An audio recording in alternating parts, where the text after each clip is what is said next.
Hello! Aujourd'hui je vous retrouve dans une vidéo pour vous présenter plusieurs recettes très faciles à réaliser avec très peu d'ingrédients. Quoi de meilleur qu'un bon milkshake à la banane quand il fait de grosses chaleurs?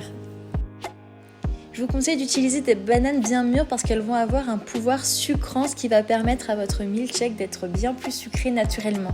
Ajoutez dans votre blender les 2 bananes, de la glace à la vanille, la quantité que vous souhaitez, j'en ai mis 2 boules, du lait, là aussi la quantité souhaitée, savoir si vous préférez une texture épaisse ou un peu plus liquide, et l'arôme de vanille ainsi que des glaçons et mixez le tout.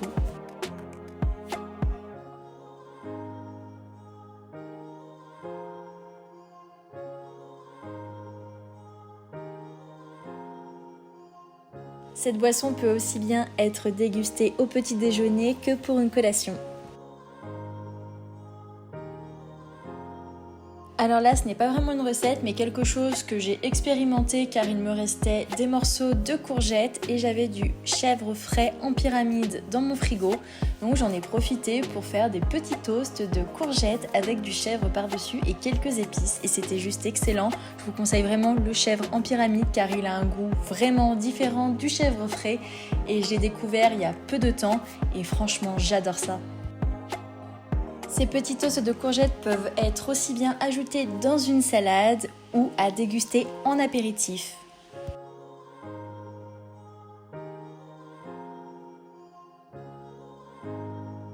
J'ai testé une recette mexicaine qui s'appelle pico de gallo. Je ne sais pas si vous connaissez, c'est à base de tomates, de jalapenos et d'oignons. Parfait, soit en verrine, pour un apéritif encore une fois, c'est comme ça que moi je les utilisais, mais vous pouvez aussi bien en faire une entrée. Je viens couper tous les ingrédients en tout petits morceaux afin de les mélanger dans un grand saladier.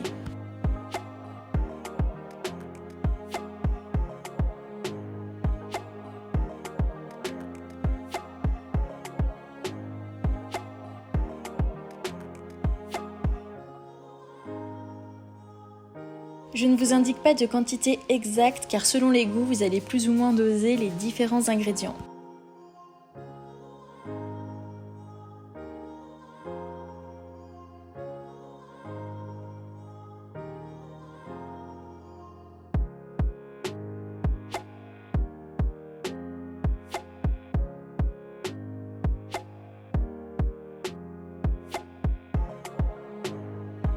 En assaisonnement, c'est tout simple, du sel, du poivre et du jus de citron pour donner un petit peu de peps.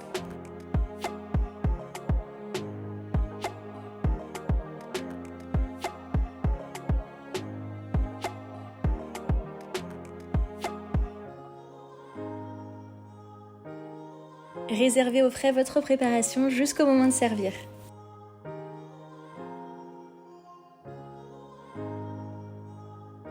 Pour changer un peu, j'ai décidé de réaliser une panna cotta, un dessert parfait pour l'été car il est moins lourd que tout ce qui va être à base de chocolat et avec un coulis de framboise, c'est juste parfait.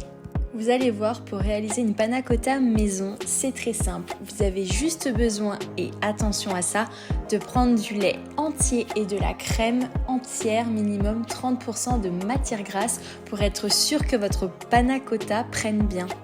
Dans un premier temps, vous allez faire chauffer votre lait et votre crème avec la vanille. Si vous utilisez des gousses, c'est encore mieux. Moi, je n'en avais pas. Faites frémir votre préparation. Attention à ce que la préparation ne bout pas. Sortez-la juste avant du feu. En attendant que la préparation refroidisse, et attention, n'hésitez pas à remuer de temps en temps pour éviter qu'une pellicule de lait ne se forme au-dessus. Vous allez faire ramollir votre gélatine dans de l'eau bien froide. Comptez au moins 5 minutes pour que votre gélatine ramollisse, essorez-la correctement, ajoutez-la à votre préparation tout en mélangeant. Lorsque votre mélange est bien homogène, versez-le dans des contenants. Je n'avais pas de verrine, j'ai donc utilisé des verres à eau qui ont très bien fait l'affaire. Attendez que votre mélange refroidisse bien avant de le mettre au frais. Vous pouvez le mettre soit au réfrigérateur pendant 7 à 8 heures pour que votre panna cotta prenne bien au froid et donc se durcisse. Et si vous souhaitez utiliser le congélateur, mettez entre 2 et 4 heures selon la température de votre congé. Attention, si vous le laissez un peu trop longtemps, les bords de votre panna cotta risquent de geler. Donc dans ce cas-là, il faudra la laisser reposer avant de la déguster. Une fois que vos panna cotta sont au frais, vous pouvez vous attaquer au coulis de framboise. Pour ce faire, j'ai décongelé mes framboises au préalable. Je les ajoute ensuite dans le blender avec du sucre glace, un peu de jus de citron, un petit peu d'eau pour liquéfier le tout. Je mixe et mon coulis de framboise est prêt en 5 minutes. Ce coulis de framboise accompagnera aussi bien vos panna cotta qu'un bon fromage blanc. Au moment de la dégustation, sortez vos panna cotta du froid et ajoutez-y le coulis de framboise. Un dessert parfait pour l'été car il n'est pas écœurant, il est frais et en plus de ça, vous pouvez mettre le coulis du fruit de votre choix ou tout simplement l'accompagner d'un bon caramel beurre salé.